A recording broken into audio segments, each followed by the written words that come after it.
The note was 4 words. That was all. 4 words folded into a crease so worn it looked like it had been opened and closed 100 times. It's yours too. Kalen Marek sat in the far corner of the Brookhaven Recreation Center, both hands wrapped around that note, his oversized blue cardigan pulled low over the swell of his stomach. 7 months. Nobody in this room knew that. Nobody had asked. That was exactly why he had chosen this corner. Tucked behind a folding table stacked with unwrapped toys and donation boxes, where the Christmas lights strung across the ceiling couldn't quite reach and the noise of other people's joy felt distant enough to survive.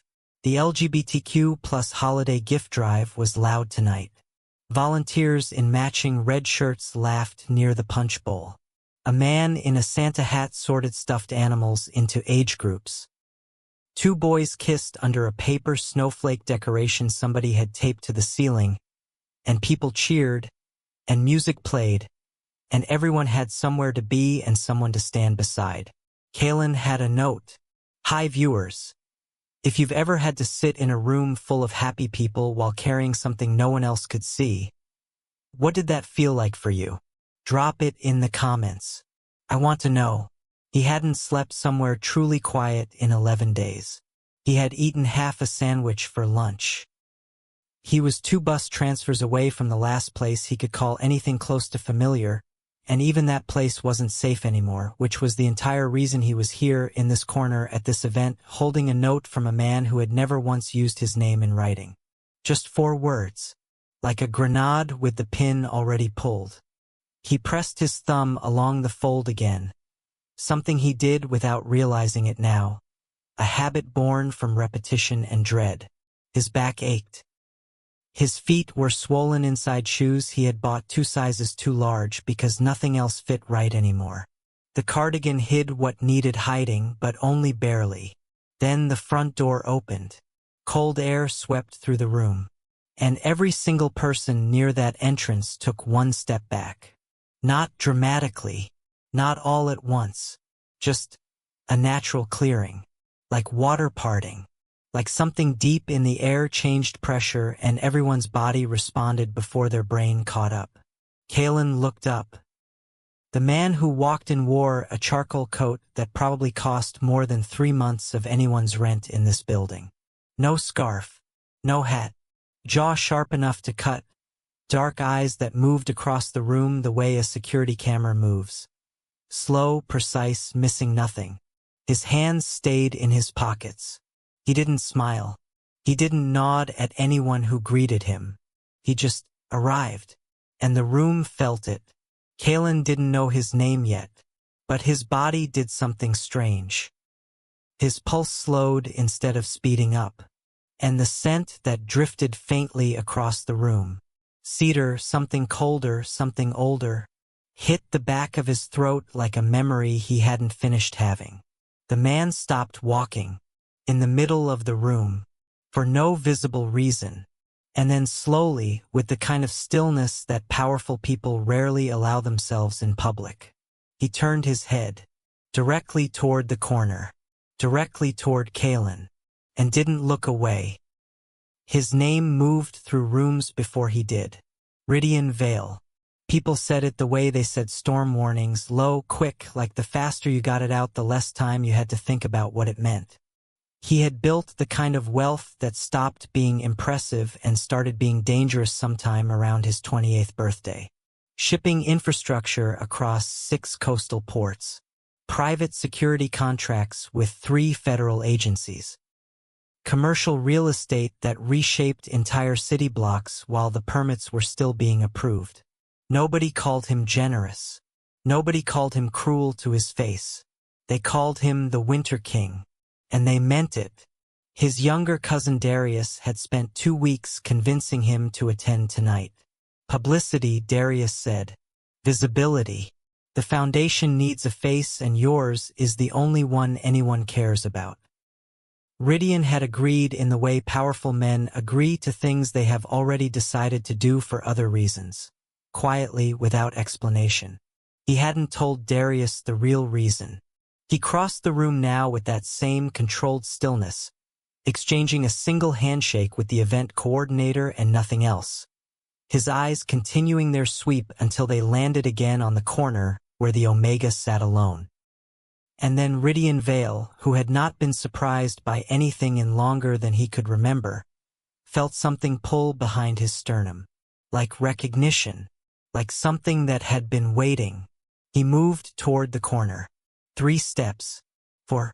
Then the side door opened and a different kind of cold entered the room. Desan walked in wearing a fitted cream peacoat and the kind of smile that photographers loved. He was the sort of man who looked like a saint from a distance. All warmth, all ease, all practiced generosity. And Ridian had known him long enough to understand that the performance never stopped. Desan was the public face of 3 nonprofit housing initiatives, a recurring charity gala host, and a man with the right handshakes in the right rooms. He was also currently under quiet internal review by 2 federal housing departments. Nobody at this gift drive knew that last part.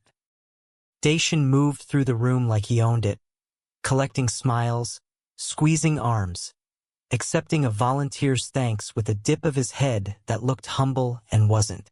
Then his eyes found the corner, found Kaylin, and the smile stayed perfectly in place. But something behind it shifted. Ridian noticed. Desan crossed to the corner with the measured pace of a man reclaiming something. He crouched slightly beside Kaylin's chair, intimate, public, and spoke in a voice soft enough to suggest concern and loud enough to be heard by the 3 volunteers standing nearby. "You disappeared," he said. "You worried everyone." Kaylin's face drained. Not the way people go pale from embarrassment. The way people go pale from calculation.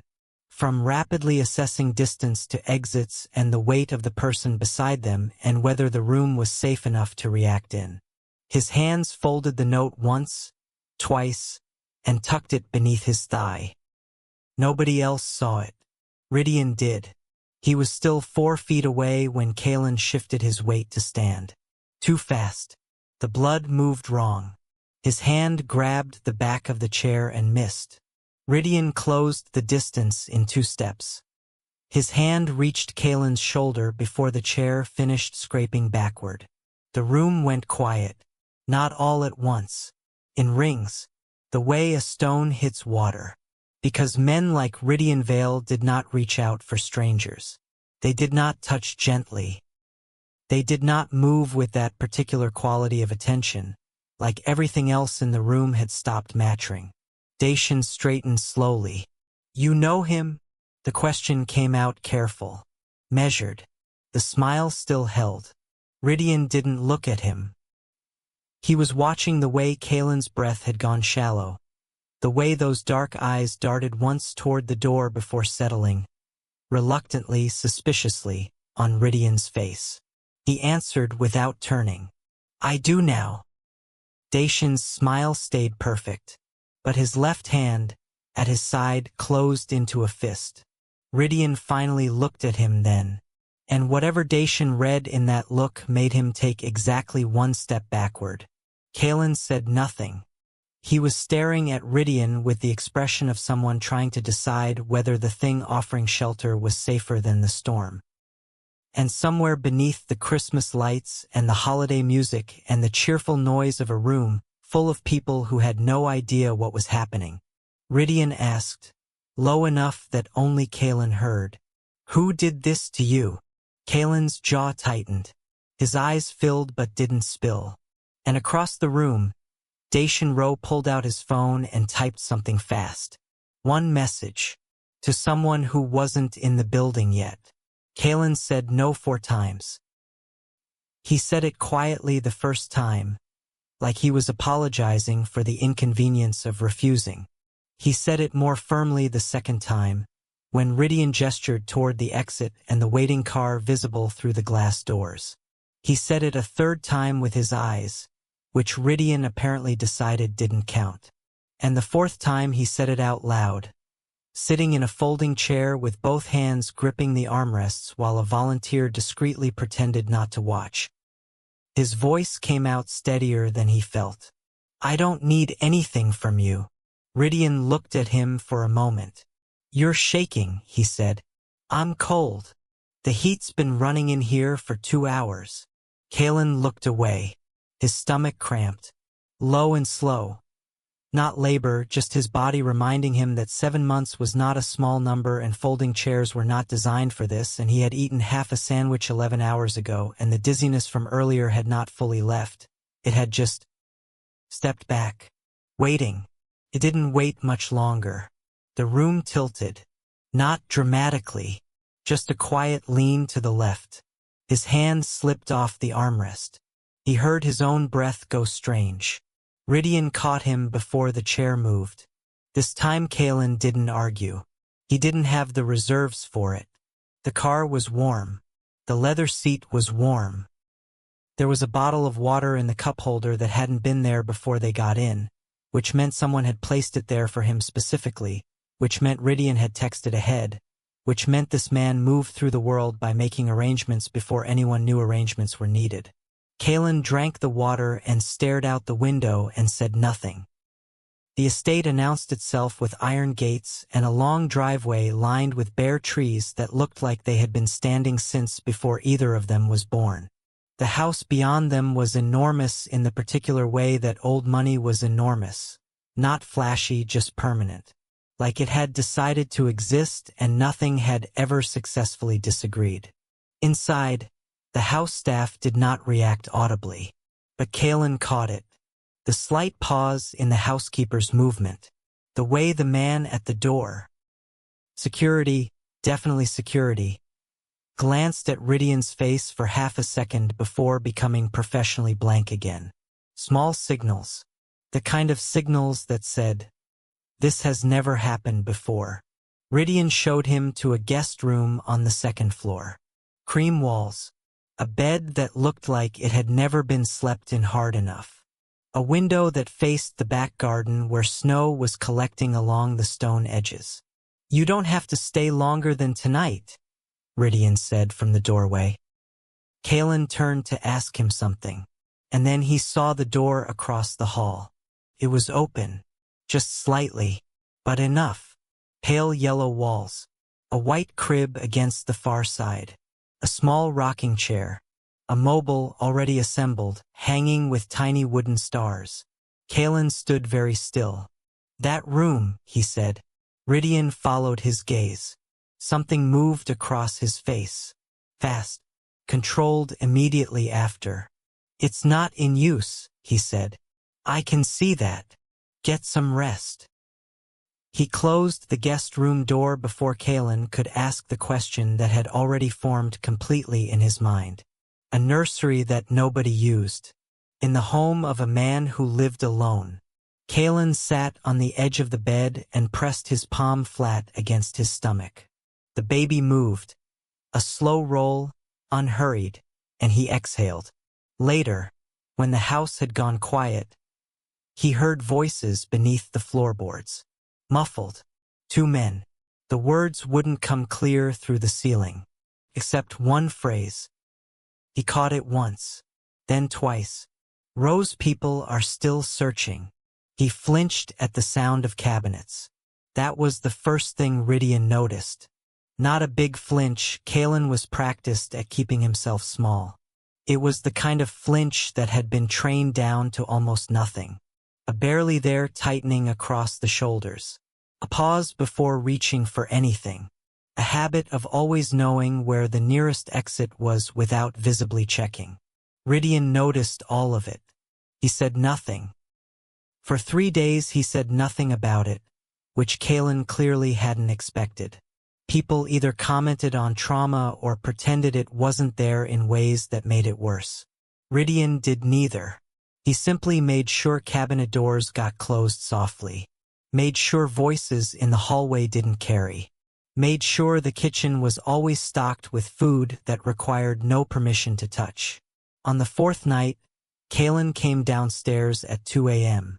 He didn't know Ridian would be there. Ridian was sitting at the kitchen island with a glass of water and a folder of documents he immediately closed when Kalen appeared in the doorway wearing a borrowed sweatshirt 3 sizes too large, and an expression that said he had expected to be alone and was now calculating whether to retreat. "Couldn't sleep," Kalen said, like an explanation. "There's food," Ridian said, like a response. Kalen moved to the refrigerator slowly. He took out leftover rice and a container of chicken broth and stood at the counter eating directly from the container with a fork, still standing, still wearing his shoes. Ridian watched that. The standing, the shoes, the not sitting. "You can sit," he said. "I know." He didn't sit for another 4 minutes. When he finally pulled out a bar stool, it was with the careful deliberateness of someone testing whether the act would cost them something. Didn't. Ridian waited. The silence in the kitchen was the kind that didn't demand filling. At some point, Kalen couldn't have said exactly when he started talking. Not a confession, not a breakdown, just words coming out in the flat, careful way of someone who had learned to tell the story without living inside it while they told it. Desan's housing program had recruited Omega men in transition, between housing, between jobs, between safe people. It had looked like a lifeline. Free temporary housing, employment assistance, health support, all of it wrapped in paperwork that sounded like protection. The contracts had a different name for what they actually were. Dependency agreements. If you accepted housing, you owed a percentage of future income for 3 years. If you accepted the health services, your medical records became property of the organization. If you left before the agreed term, which nobody told you when signing, you owed the full value of everything you'd received. With interest, pregnant Omegas were prioritized for intake, because desperation made the math easier. Kalen had found the real financial structure accidentally, and in turn had left a drive unmounted on a shared system. He had seen numbers that didn't match the public filings. He had kept looking because something didn't feel right, and he had learned the hard way to trust that particular feeling. Then he found the routing numbers. Then he found where they led. "I stopped looking after that," he said, "and I ran." The kitchen was completely quiet. Ridian's glass of water sat untouched. His jaw was tight, not at Kalen. Kalen had been around enough angry men to know the difference between anger directed inward and anger directed outward. This was the first kind, the kind that meant a man was furious at himself for not having known sooner. "Did he?" Ridian stopped, restructured. "Did Desan touch you?" Not a question. Almost.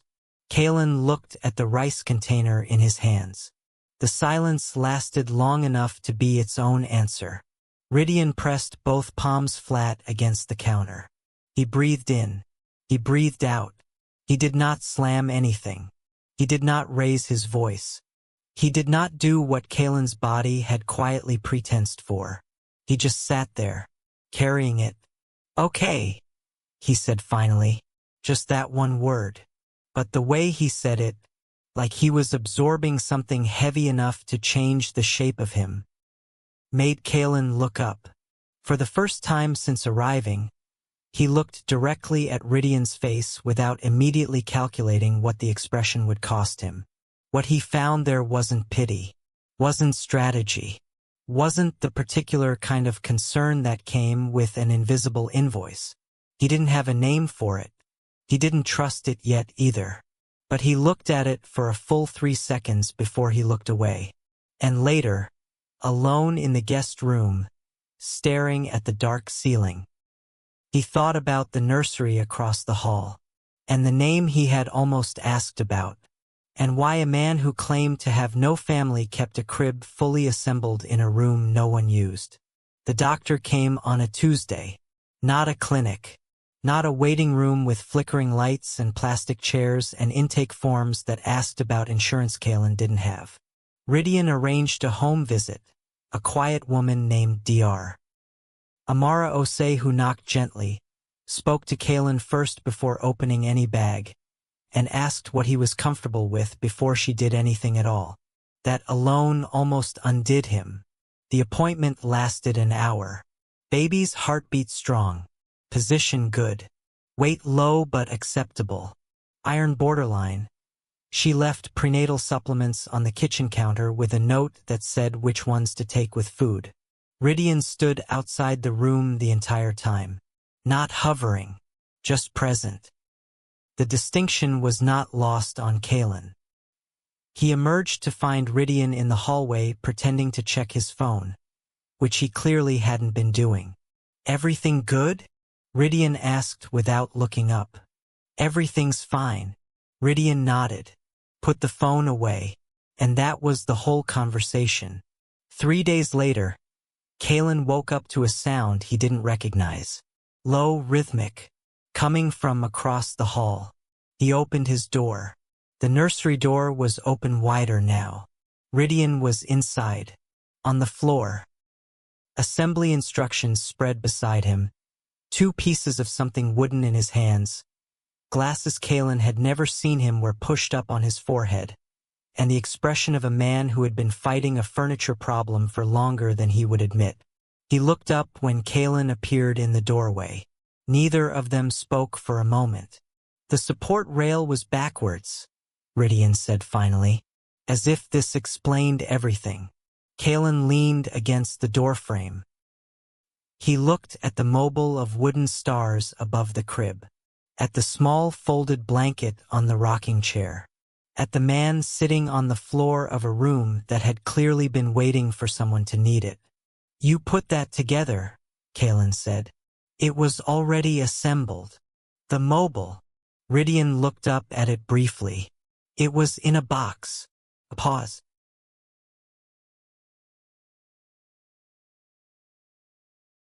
"You didn't have to do that. I was awake anyway." Something shifted in Kalen's chest. Not trust, not yet, not fully. But the thing that comes before trust. The quiet acknowledgement that someone's actions kept lining up with their words, and eventually a person had to decide what to do with that. He sat down on the floor across from Ridian, picked up the instruction sheet. "You're holding the left bracket," he said. "It goes on the right side." Ridian looked at it. "I know. You've been doing it wrong for." "I know." He said it without embarrassment, and somehow that made Kalen laugh. It surprised him. It surprised Ridian more. A real laugh, short and tired and a little raw around the edges, the kind that escapes before the body remembers it's supposed to be careful. Ridian looked at him like something had arrived in the room without warning. "What?" Kalen said. "Nothing." But he was still looking. Later, they sat in the kitchen. Actually sat, both of them at the same table. While Kalen ate soup and Ridian drank coffee, and neither of them filled the silence with anything unnecessary. "You hate Christmas," Kalen said. Came from nowhere. Something Ridian had mentioned once, briefly, and hadn't elaborated on. "I said normally. What changed this year?" Ridian turned his coffee mug once on the table. Didn't answer immediately. "Company," he said. And then, before the moment could settle into something too heavy to sit inside, Kalen noticed Ridian's hand, near his coffee mug, resting close to Kalen's wrist on the table. Not touching, just close, like it had arrived there without being sent. He didn't move away. Ridian didn't either. The kitchen held that particular quiet for a long, careful moment. Then Kalen excused himself, said he needed rest, which was true. But when he passed the study on his way upstairs, the door was open a crack, and on the desk, tilted toward the light, was a framed photograph. He stopped walking. The man in the photo was young, smiling, dark eyes, soft jaw, standing in a summer garden with his hand raised like he was waving at whoever was holding the camera.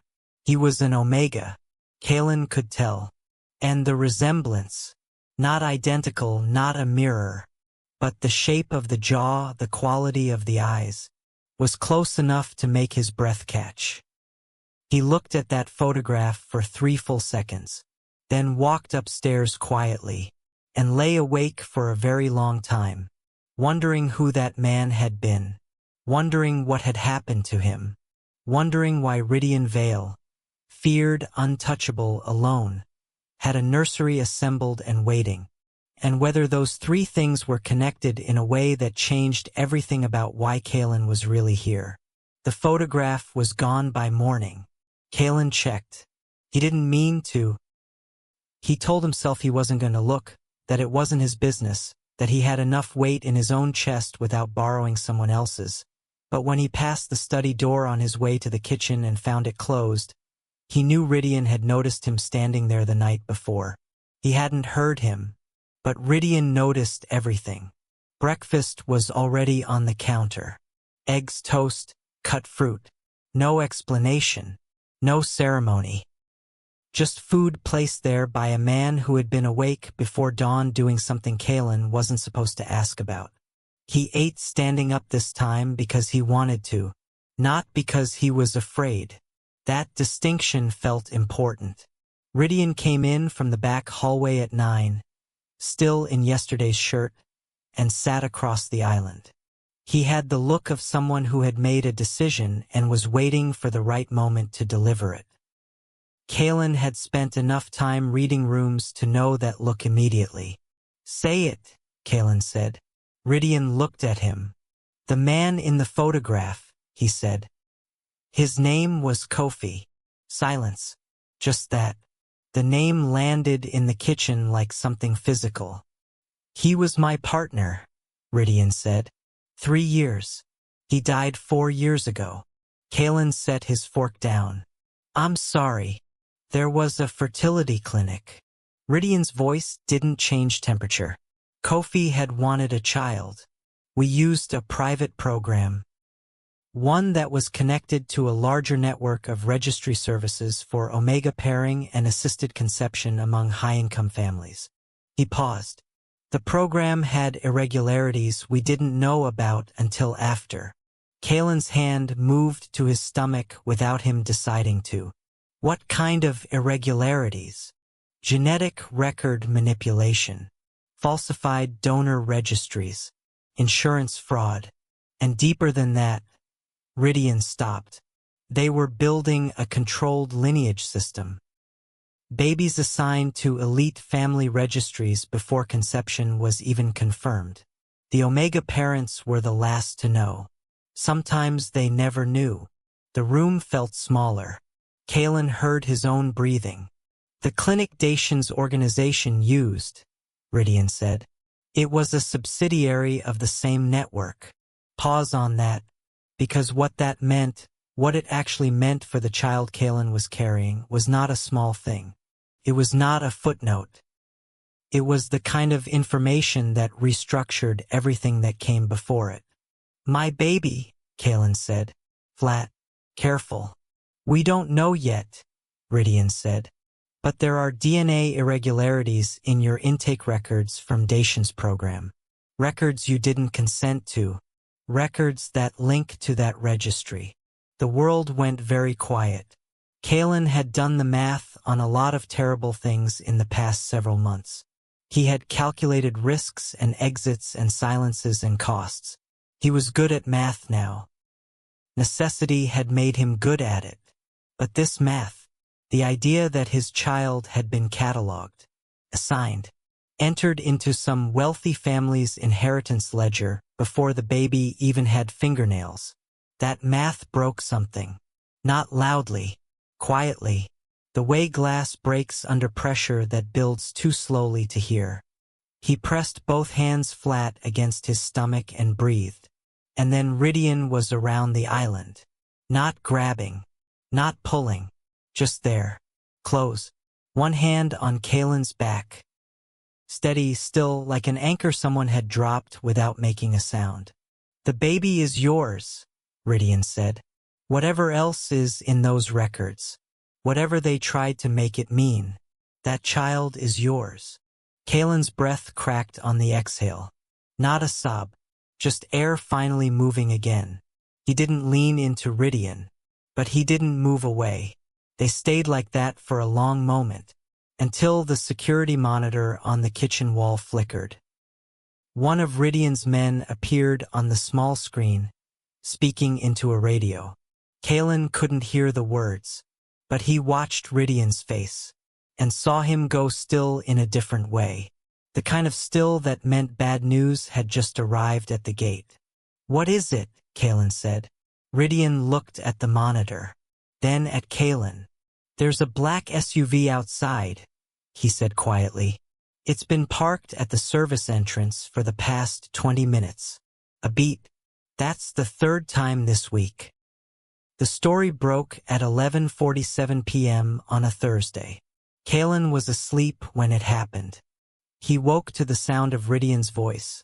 Low, controlled, the particular tone of a man managing information damage, coming from somewhere downstairs. Then his phone, which he had almost stopped checking, lit up with a notification. Then another. Then 12. He sat up slowly and opened the first one. The headline read, "Vale Associate Accused of Sheltering Fraud Witness. Sources Question Motives." The photograph beneath it was of Kalen, taken from a distance, through a window, at the estate. His stomach dropped. He opened the second notification. A different outlet, a different angle. Same photograph, different framing. Pregnant Omega at center of Vale financial controversy. Who is he? By the time he reached the kitchen, Ridian was already off the phone. 3 of his staff stood nearby. A laptop on the counter showed a news feed updating in real time. Desan had released documents. Forged documents. Kalen knew they were forged because he had never signed anything with those dates, had never held accounts in those amounts, but they were clean. Professional. The kind of forgery that cost real money. They accused Kalen of financial manipulation inside Desan's nonprofit, of embezzlement, of coercing vulnerable program residents into signing additional agreements for personal gain. Everything Desan had done, placed on Kalen's name. Ridian stood at the counter reading the documents without expression. Kalen watched him, waiting for the thing that always came next. The recalculation, the cooling, the moment when being associated with someone became more expensive than walking away. It didn't come. What came instead was Ridian closing the laptop. "These are fabricated," he said. "I know. We can prove it." "Can you?" Kalen said. "Because right now there are 3 news vans outside your gate and your investors are going to start calling in the morning, and I am standing in your kitchen 7 months pregnant with your name attached to a fraud story, and none of that looks good for you." Ridian looked at him directly. "I'm aware of what it looks like." "Then you should." "Kalen." One word. Quiet. "I'm not asking you to leave." The kitchen went still. Kalen exhaled. But the fear didn't leave. Shifted. Changed shape. Because this was the part he hadn't expected to navigate. What to do when someone chose to stay. He didn't have a map for that. Every survival instinct he had was built for abandonment, not presence. And presence terrified him in a completely different way. The next 3 days moved fast and ugly. Investor calls came in. 2 pulled commitments. A board member issued a public statement distancing himself from Ridian personally. Online commentary was loud and ruthless. The kind of pile-on that social media ran like sport, where facts were secondary to momentum. Ridian handled it. All of it. Quietly. Strategically. With the particular cold focus of a man who had been navigating hostile systems his entire adult life. But he was pulling inward. Kalen could feel it. Not coldness, not toward him, but the particular distance that powerful people build when they're absorbing too much and don't know how to let someone see that. On the 4th night, Kalen asked him directly, "Do you regret bringing me here?" Ridian looked up from the documents spread across his desk. "No. You're different. I'm managing something. You're disappearing," Kalen said. "There's a difference." Ridian set his pen down. He looked at Kaylin for a long moment, then said something Kaylin hadn't expected.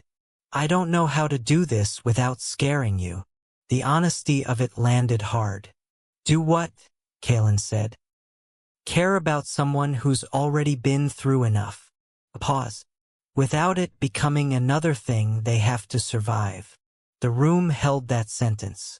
It held it for a long time. Kaylin opened his mouth. Then his breath changed. Sharp. Low. A pull across his lower back that had nothing to do with the conversation. He grabbed the doorframe. Kaylin. Something's wrong, he said. His voice was too calm for what his face was doing. I think I need to. He didn't finish the sentence. He was already moving toward the door. And then his knees went. And the last thing he registered clearly was Ridian's voice, very close, very fast. And the cold air from outside hitting his face as the front door opened. And the recreation center steps beneath his hands. He had walked here.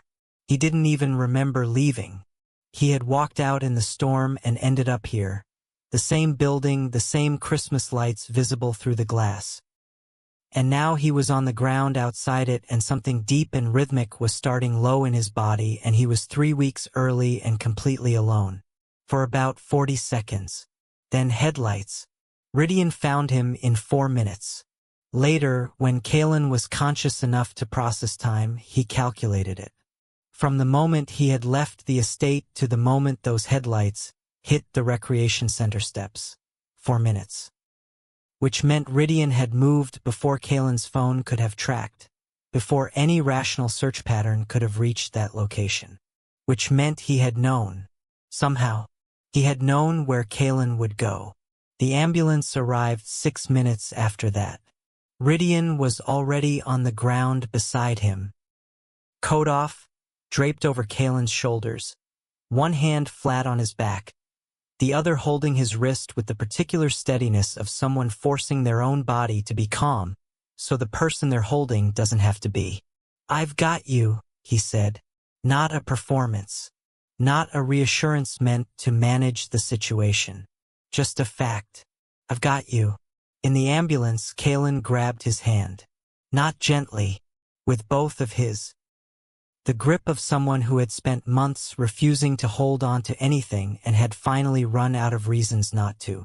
Ridian didn't say anything. He just held on. I didn't want to ruin your life, Kaylin said. His voice was very small.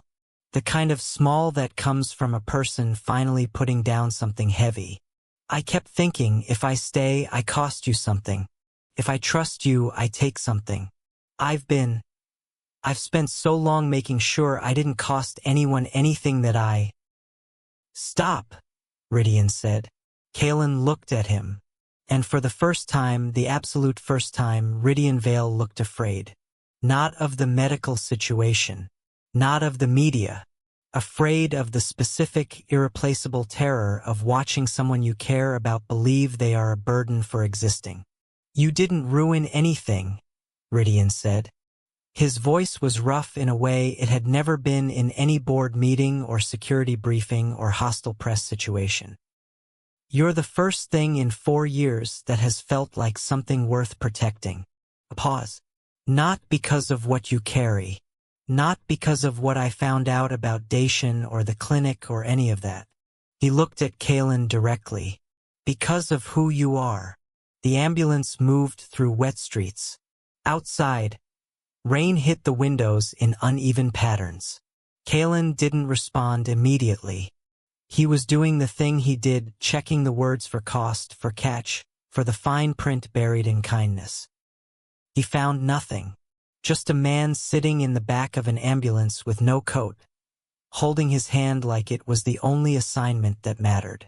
I'm scared, Kaylin said. I know. Not of the delivery. I know, Ridian said again, quieter. He understood exactly what Kaylin was scared of. That this was real. That it was going to keep being real. That surviving long enough to be loved was its own kind of terrifying when you'd spent years convinced you weren't worth the trouble. At the hospital, the doctor met them at the door. checked Kaylin's vitals, asked the right questions, reviewed the prenatal file Dr. Osei had forwarded. Then she looked at both of them over the top of her tablet. "You're early," she said, "but you're not critical." A pause. "However, there are some complications with the position we need to monitor closely overnight." Ridian's hand tightened. "Just once." "What kind of complications?" he said. The doctor looked at him, then at Kaylin. "The kind we take seriously," she said carefully. "Let's get him settled and we'll talk through everything." She walked ahead. Ridian didn't move immediately. He stood in the hospital corridor with the expression of a man whose control had just run out of surface area. Kaylin watched him from the wheelchair. "Hey," he said. Ridian looked at him. "I'm still here," Kaylin said. It was such a small thing to say, but it was the exact right thing. And Ridian, the Winter King, the feared alpha, the man who had never once broken in public, pressed his mouth together and looked at the ceiling for 3 full seconds before he could look back down. The baby arrived on a Sunday morning. 6:32 a.m. For pounds, 14 ounces. Lungs clear. Heartbeat steady. Kaylin named him Zion. He told Ridian in the recovery room very quietly, while Zion slept in the bassinet beside the bed with his fists curled against his cheeks and his entire face arranged in the expression of someone who had just completed something enormous and was now resting accordingly. Ridian sat in the chair beside the bed, not performing anything, just there. "Zion," he said. "Strong place," Kaylin said. "Safe ground." Ridian nodded once, like the name was settling somewhere permanent. 3 weeks later, the investigation moved. Not with press conferences. Not with dramatic arrests filmed for evening news. It moved the way real accountability moves, through financial audits that nobody announced in advance. Through wire transfer records pulled during a routine federal housing compliance review. Through internal documents that had been quietly forwarded to a federal investigator 6 weeks earlier. By someone. Kaylin never asked who. He already knew. Desan Rowe's nonprofit network was frozen on a Tuesday. His personal accounts flagged on Thursday. By Friday, the politicians who had attended his galas and accepted his donations were issuing statements they had clearly written with their lawyers present. Careful sentences full of distance and denial. Nobody defended him. That was how it always worked. Loud power. Quiet abandonment.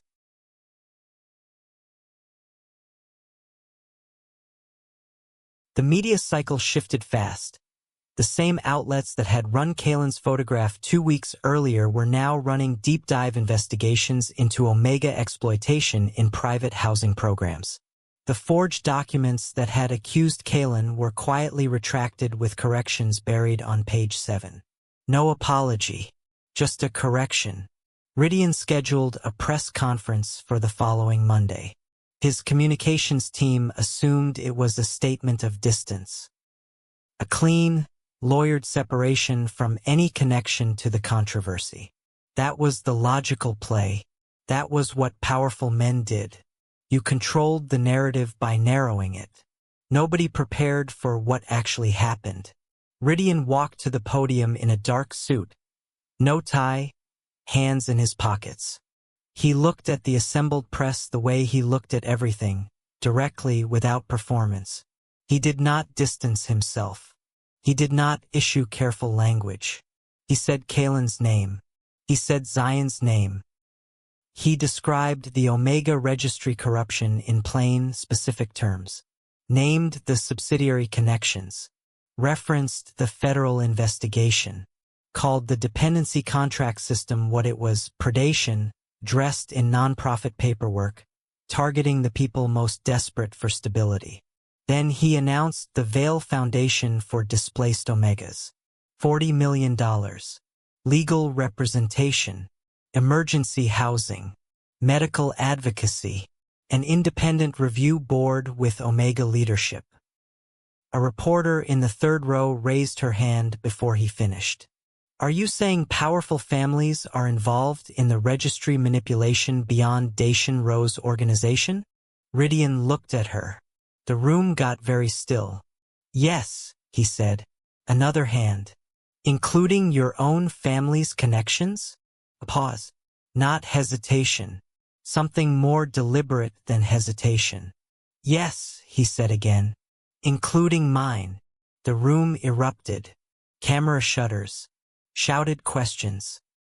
The particular noise of a story becoming bigger than anyone had planned for. Ridian stepped back from the podium. He didn't look rattled. He looked like a man who had made a decision a long time ago and had simply been waiting for the right moment to execute it. His phone buzzed 6 times on the walk back to the car. He silenced it. There was somewhere more important to be. 6 months later, the gift drive came back. Same recreation center. Same Christmas lights strung across the ceiling. Same folding tables. Same donated toys sorted by age. Same cheerful chaos of volunteers in matching shirts who had no idea the building they were standing in had been quietly renovated by a foundation grant 3 months prior. New HVAC. Repaired floors. Upgraded lighting in every room. Kalen walked through the front door with Zion strapped to his chest in a carrier, both of Zion's fists visible above the strap, the baby's dark eyes moving across the room with the particular attentiveness of a 6-month-old who had opinions about everything he looked at. Nobody in the room cleared a path. Nobody stepped back. 2 volunteers called Kalen by name. One squeezed his arm. The woman running the sign-in table. Henrietta, who had been coordinating this drive for 11 years and forgot nothing, looked at Zion with the expression of someone who had been waiting for exactly this. There he is, Henrietta said softly. Zion grabbed her finger. Kalen laughed. Real. Unguarded.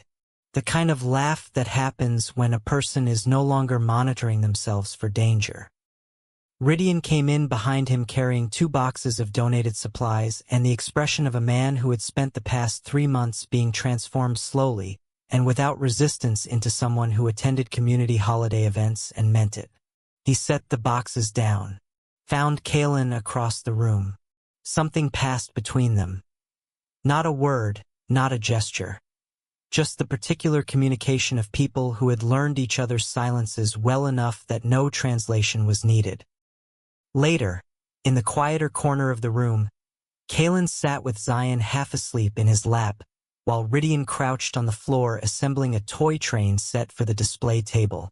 He was doing it wrong, which Kalen could see from here, but he was doing it with complete focus, and nobody was going to interrupt that. A little boy wandered over and sat down next to Ridian without asking. Just sat, picked up a piece of track. Ridian looked at him, then moved over slightly to make room. Kalen watched that. He held it, filed it somewhere he intended to keep.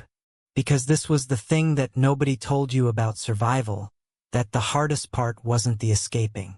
It was learning to believe that the quiet was real, that the warmth wasn't borrowed, that staying didn't always have a cost.